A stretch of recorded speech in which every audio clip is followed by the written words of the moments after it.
From the internet, the International Jack Benny Fan Club presents the 4th Annual Jack Benny Convention. Okay, on the left we have Michael Rudolph and Bobby Blumofe and Maria Rudolph and Joanna Meiseles. So welcome to you all. Hi, everyone. Hi. Great to see all everyone. of you. Hello.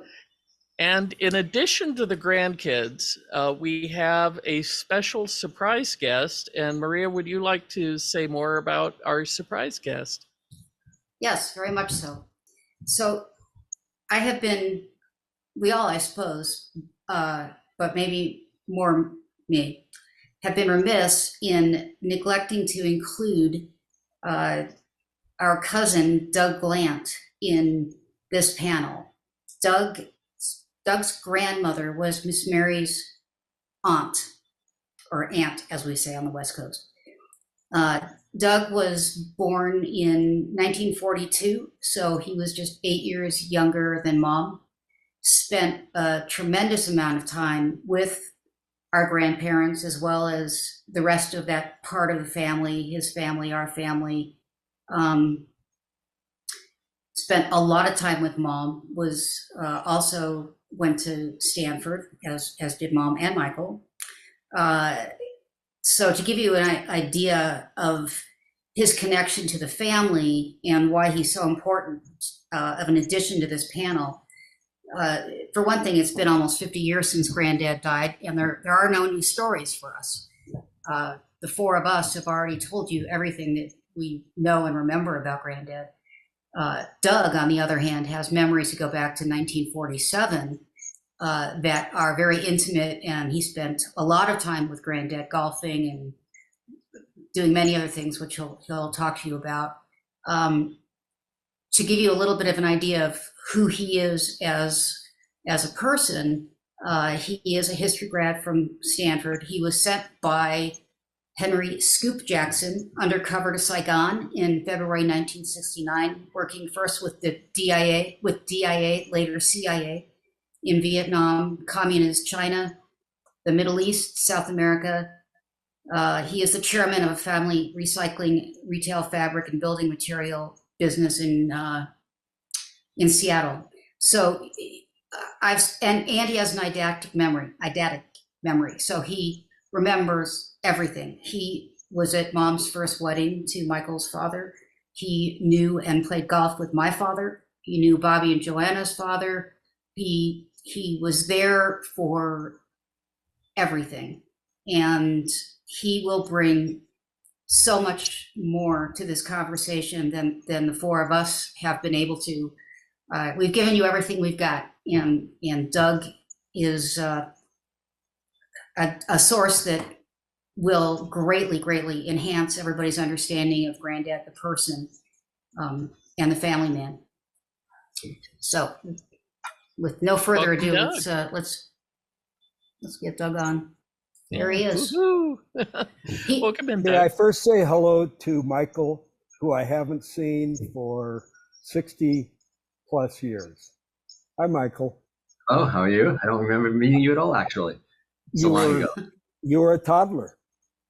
It was in Jack and Mary's backyard with your great grandfather, Mark, and your great grandmother, Esther, and your Uncle Mark was walking around with his hand on his heart. And Mary said to my grandmother, "That's to let us know that he has a heart condition and he can't work." And that's the last time I saw you. And Maria was probably 2, toddling around in the backyard. About that memory, my God. Well, it's photographic, Bobby. So That's unbelievable. That's incredible. And it's something. I'm writing an autobiography right now, and I've been writing vignettes about your grandfather and grandmother and your mom, just coincidentally, because I didn't know I was going to be doing this. So I've been thinking about my adored Joni. I don't know if you know, I had a crush on her for my whole life. Well, it's great that you remember that much and that you're here to share that stuff with us, because I can never remember anything in my own life. I have friends who remember my life better than I do. Well, it's great seeing all of you. And So I don't know if we want to let Doug to sort of freestyle, or if it would be easier if people, either the family members or just the people that are watching the panel, ask him questions about specific memories about Granddad on the golf course or traveling, or just let Doug like do his thing because he's got stories. Can we do both? Do the Gracie Allen? Tell them the Gracie Allen story, please.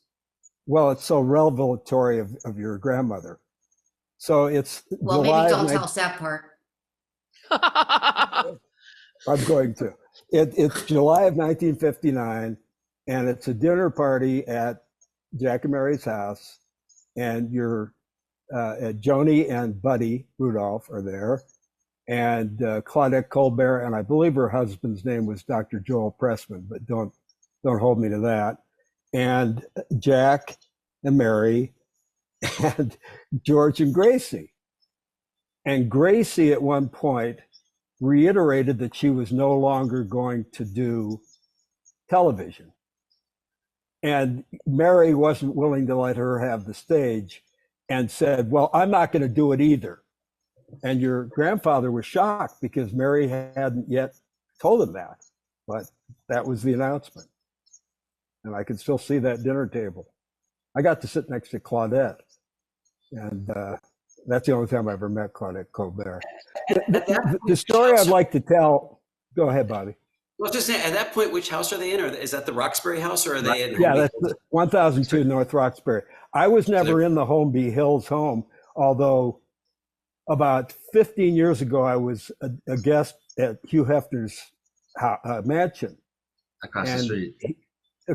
But I didn't know that because I had never been in that home. So Hugh at one point said to me, you know, your uncle, he called him Uncle Jack, not Cousin Jack. Your Uncle Jack used to come over here to borrow sugar to see the girls. That was his excuse, that he was coming over to borrow sugar. I attempted to do that once and failed miserably. This is true. I did. I tried to do that once and failed. You know, it was a bottle opener, a wine opener, wasn't it? Yeah. Or you're right. You are correct. Actually, it wasn't sugar. We were trying to get a wine bottle opener, and this was shortly after Mary died. This was So we had the house to ourselves, and I was with a girlfriend at the time, and it was her idea actually, but we failed miserably. So I can't believe that that's been successfully done, but we failed. Well, none of us are Jack. Well, that's true. I have long said Jack is the key to open all doors, because he certainly has been for me. But go ahead, Doug. You were saying. Well, I'll shut up after I tell you a quick story, because I think it's really reveals Jack, his gentlemanliness, his decency, and it's now the summer of 1959, and he's in Seattle to do a show. It's a Tuesday, and he wanted to play golf. Well, we had a Jewish golf club, but it was Ladies' Day. Now, they would have been thrilled if Jack played on Ladies' Day, but he didn't want to horn in. So we went to a public golf course in the north part of Seattle, Jackson Golf Course.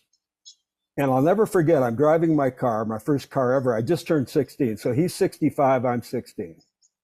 And I'm driving past the Woodland Park Zoo, and I looked over, and Jack was always fun with me, but he was looking a little bit sad. And I said, what's the matter? And I called him Uncle Jack, not Cousin Jack.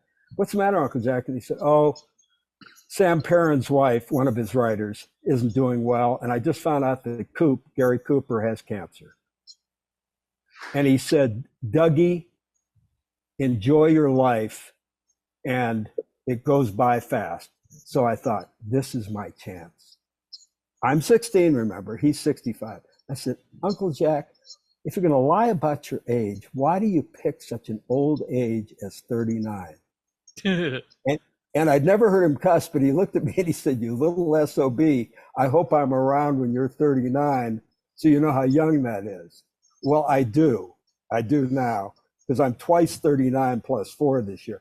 But the other thing, and I'll shut up, I thought, this is my chance too. I said, Uncle Jack, you, unlike others in vaudeville, you made the transition to radio where you were a star. Then you made the transition to TV where you were a star. And which did you like better, radio or TV? And he said, not even close. It was radio. And I said, why? He said, because the listener has to use their own imagination. If I have Marilyn Monroe on my radio show, she better be entertaining. If I have her on my TV show, she just better be Marilyn Monroe. And I've always thought about that. I mean, the radio required great writers, which he said he always had, and he did. Anyway, that's my story. Wonderful. Right. Hey, Michael, just quickly for you, one of our recreations and original work this year is a fantasy version of your granddad attending the Apollo. I was going to say the Apollo 13 launch. That's not right. But 11. you were with him. Sorry. Apollo 11. Yes, thank you. Sorry, got too many things on my mind right now.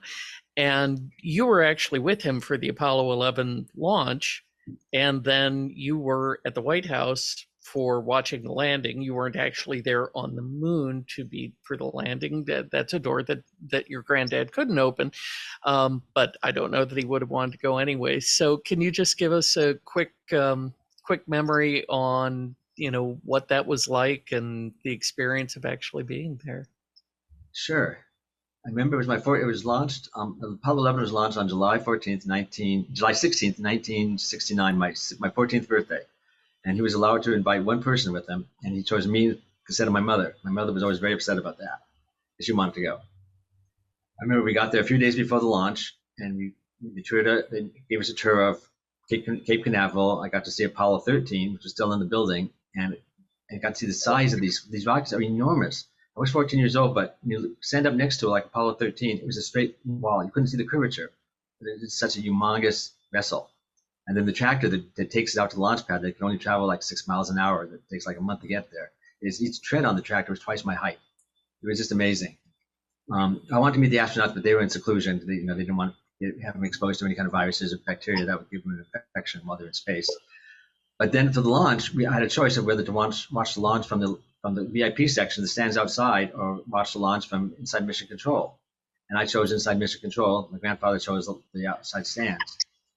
And I got to sit next to Dr. Werner von Braun at the launch, who was the inventor, you might know, of the rocket, that was one of the greatest things in my life. My childhood was going to the launch of Apollo 11. It would have been nice if I could do both, being outside and being inside, because when you're inside, you couldn't actually see it because they closed all the windows, so the glass windows, so they wouldn't break with the blast. But Mission Control is just like what you see in the movies, all the people in front of the monitors, all very busy doing whatever they're doing. And I was very excited because they were all excited, especially when it was a successful launch and didn't blow up. That was really cool. That was more exciting actually than the walk on the moon, because that was the too many people. That was sort of put on the side for that. Wasn't giving much attention to that. That was incredible. My grandfather was big into science, and that's why he was invited. He loved science.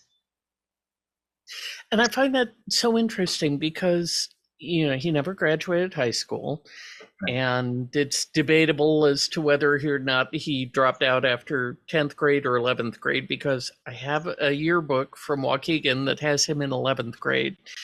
So he's at least in the yearbook, even if he didn't finish it. And yet somehow he had the deep love for music, but he also had a deep love for science. And do any of you, Doug, maybe you, since you had a few more years with him, have any idea of just how he got into science? I have to admit, that's news to me. I never saw, all the times I was with him, we didn't discuss, of course, I'm not much for science, but he would have brought something up if he thought it might interest me. And he never did, nothing. He taught me a great memory trick, but that's not science, that I still use. 1954. I remember that. He taught us that too. The Yes. rhyming. Yeah, the rhyming thing. Yeah. It works. Hey, I need that. It does work. I've what is since it? forgotten it. Let's all learn Jack's memory trick. Well, we know Doug didn't forget it. No, I didn't forget it. obviously. Bobby, I still use the original 10 rhyming words that I used in 1954, 70 years ago at the old Glendale golf course when he taught me. That's the day, Maria, he said to me, first time I'd ever heard him say it, when we had a bowl of split pea soup, and he said, "That's the best soup I ever had in my whole mouth," which I. Did he have a better soup in half of his mouth at some point? I don't know. No, well, what's the memory trick? Come on, spill the tea. So I'll make it fast. 1, 2, 3, 4, 5, 6, 7, 8, 9, 10, and you rhyme something visual with each number. So for me, 1 was bun, and it could be a hamburger bun or another kind of a bun. 2, because I was young, I was 11, is doo-doo. 3 is tree. And anyway, so on and on. You rhyme the word, and then when somebody gives you something you remember, or you have to remember something, 1 is you picture whatever it is inside a hamburger bun. And 2, you picture whatever it is hanging from a tree, and so forth. And then when you shut your eyes and you try and remember, it comes back because it's a visual. And everybody has their own rhyming 10. I'm sure Bobby didn't have the same 10, although you might have had doo-doo for 2, Bobby. I don't know. I don't remember having that mechanism at all. Yeah, Michael, I think he taught it to us when we were in Vegas one year. He did. I don't remember what my 10 words were, but he did. No, I don't either. Did you have it, Michael? You did the same thing? I did, but I don't remember I did it for a while. I don't remember my 10 words. No, By the way, I don't mean to get personal after not seeing you for 60 some years, but I heard you introduced as Michael Rudolph, not Baker. Yes. Did you grow up with Buddy's name? Buddy adopted me from Seth Baker. Oh, I never knew that. I didn't meet Seth, Michael, till your mom had 2 dates to the 75th anniversary of Hillcrest. Herman Rauscher, Hermie, from the summer of 42, and me. And the only 2 people that were asked to stand up, and I mean everybody was there, Sidney Poitier and on, were Groucho's son, is it Arthur, Maria, his son? Yeah. And your mom. Those are the only 2 and the only film clip they showed was of a TV show where Jack is playing Hillcrest and gets a hole-in-one. But I don't think in golf, if you get a hole-in-one, you have to buy drinks for the house. And he didn't know whether he was going to tell people that he got a hole-in-one. Mm-hmm. And it was a hilarious bit. And so I'm 82 years old this year. I forgot what the story. Oh, so your mom is standing in line talking to one of the songwriters, Jerry Lieber and Stoller, that wrote for Elvis, and introducing me because I teach the birth of rock and roll. And so she says, "Oh, there's the stunk." And I said, "Stunk? What stunk?" She said, "Seth, my first husband." that was He's the a stunk. There was the stunk. So Maria said that I was at Joni's 19. It was 54, I believe. She got married to Seth at the Beverly Hills Hotel. Actually, I wanted to go, but it was my grandmother, grandfather, my mom, dad, and my great uncle Lou Wagner, who was your great grandmother Esther's youngest sibling. Lou was the baby. I think there were 8 or 9 kids. There were a lot. Mm-hmm. Yeah. My grandmother was the second. Esther was the oldest girl, and Harry was the oldest boy and the oldest of all of them. And did you know any of them, Michael, or did you know any of the? Probably not. You weren't born. I remember Leah, a very, very tall man that was Miss Mary's father, that we called Mama David. and Papa. David. Was he What's his very name? tall, Gary? I'm Doug. Doug. Yeah. I'm Call him sorry, Gary. God. Who are you referring to? Miss Mary's father, maybe? Oh, well, that was Uncle Mark. I called him Uncle Mark, and he was David Markowitz, and he changed his name to Marks. But I called him Uncle Mark, which was, first. But he was relatively tall. Yeah. Yeah. So I remember him and his wife, who we called Mama and Papa. And well, that was didn't Esther. He, die in the bathtub or something? I don't know God. about that. I don't know about that. I almost died the very first time I met, and I don't remember it, but my parents told me, and so did Jack and Mary and your mom, Joni. It was a dinner party in 1947, and I was 4 years old, and Rocky and Gary Cooper were there, my mom and dad, Mary and Jack, and Joni, who was 13. And she took me out to show me the pool, and I fell in. And I was 4. I didn't learn to swim till later. And so I'm drowning. I got a real good look at the octopus at the bottom of the pool. And luckily, Joni's screaming was good enough. My mother was a former lifeguard swimmer.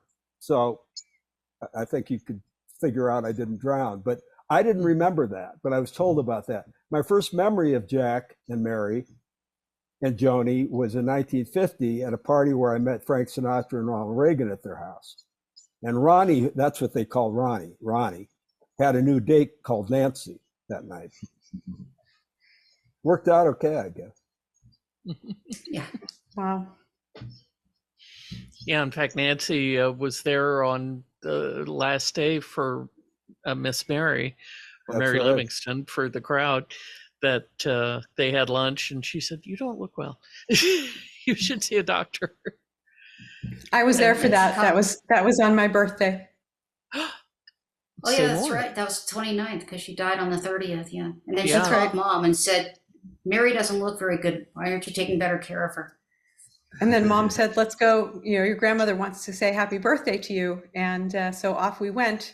And when we got to the house, there was security. There was so many cars in the driveway. And when the door was answered, it wasn't one of Miss Mary's usual maids and or house help.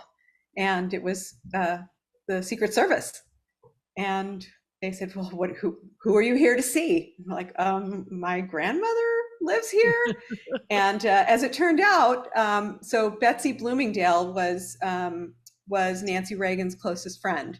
And both of them were close friends also with Miss Mary. And Miss Mary had in her upstairs sitting room, she had a very nice area to do your hair.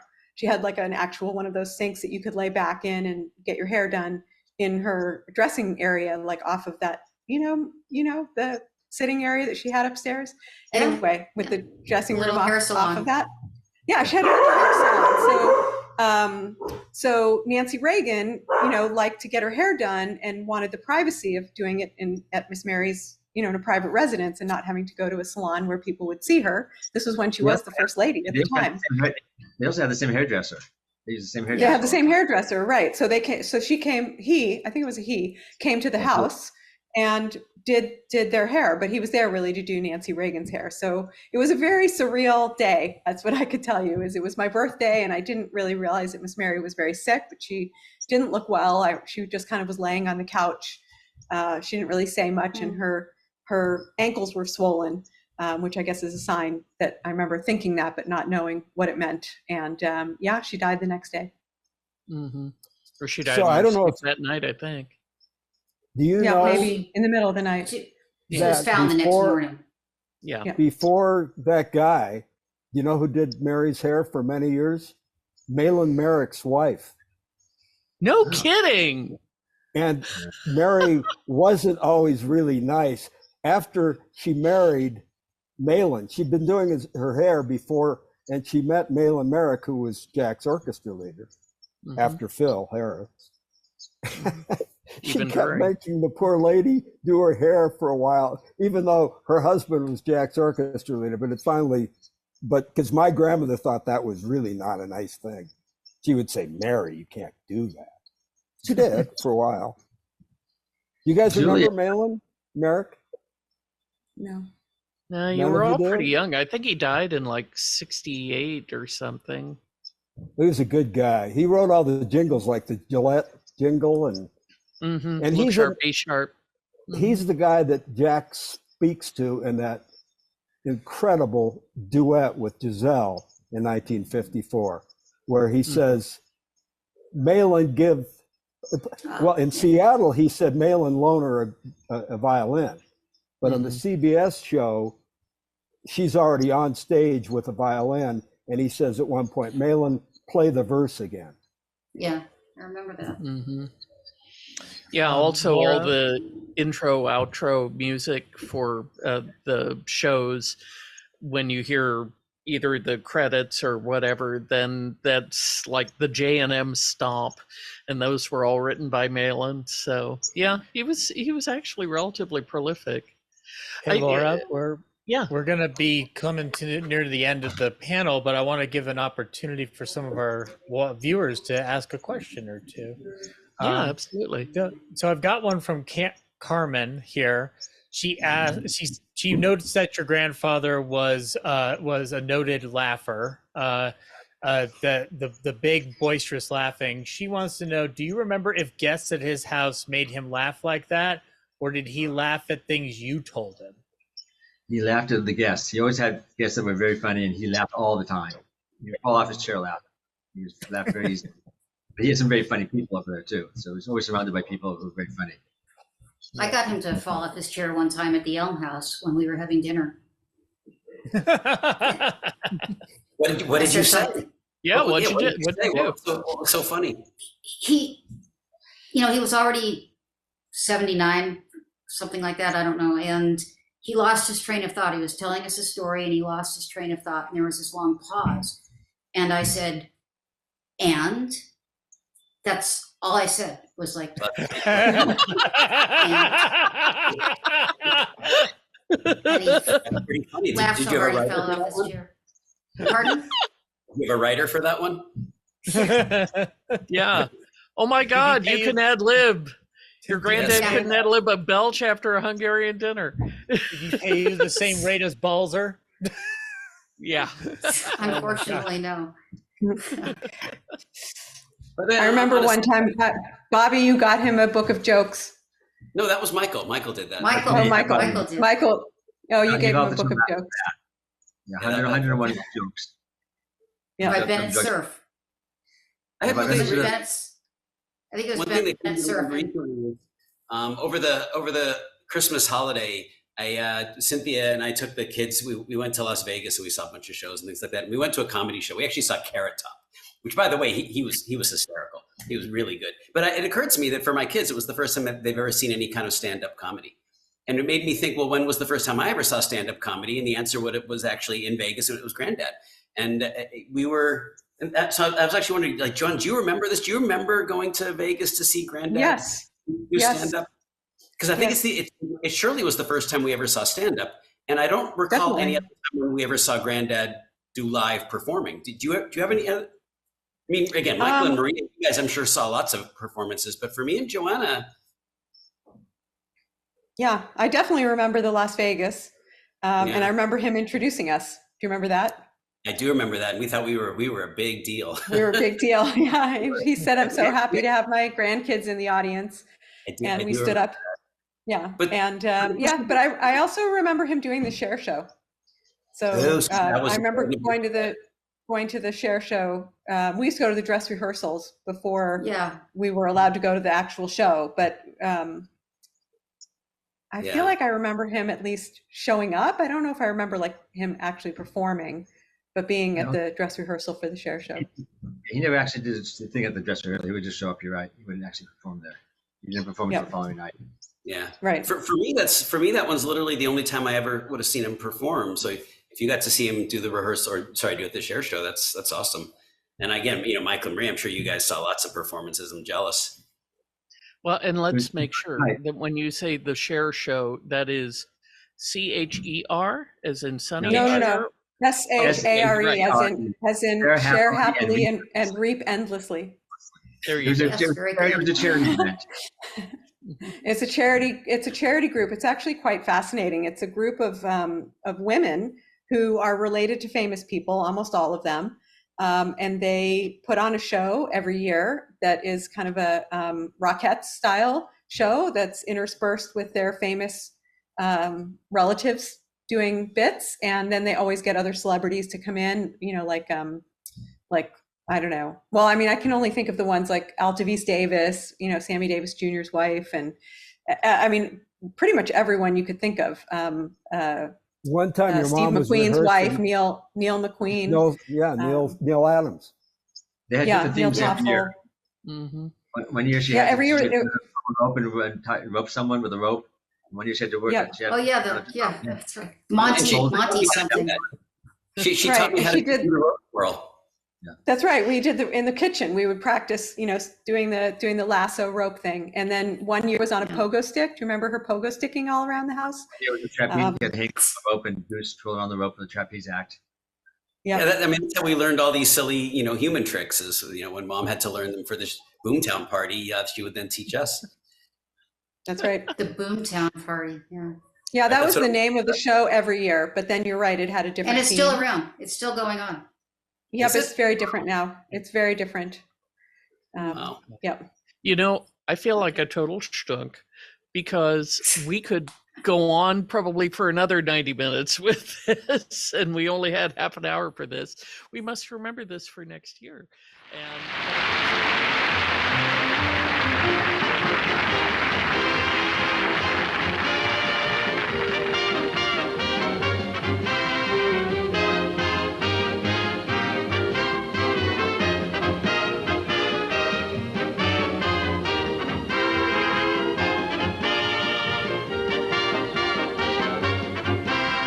And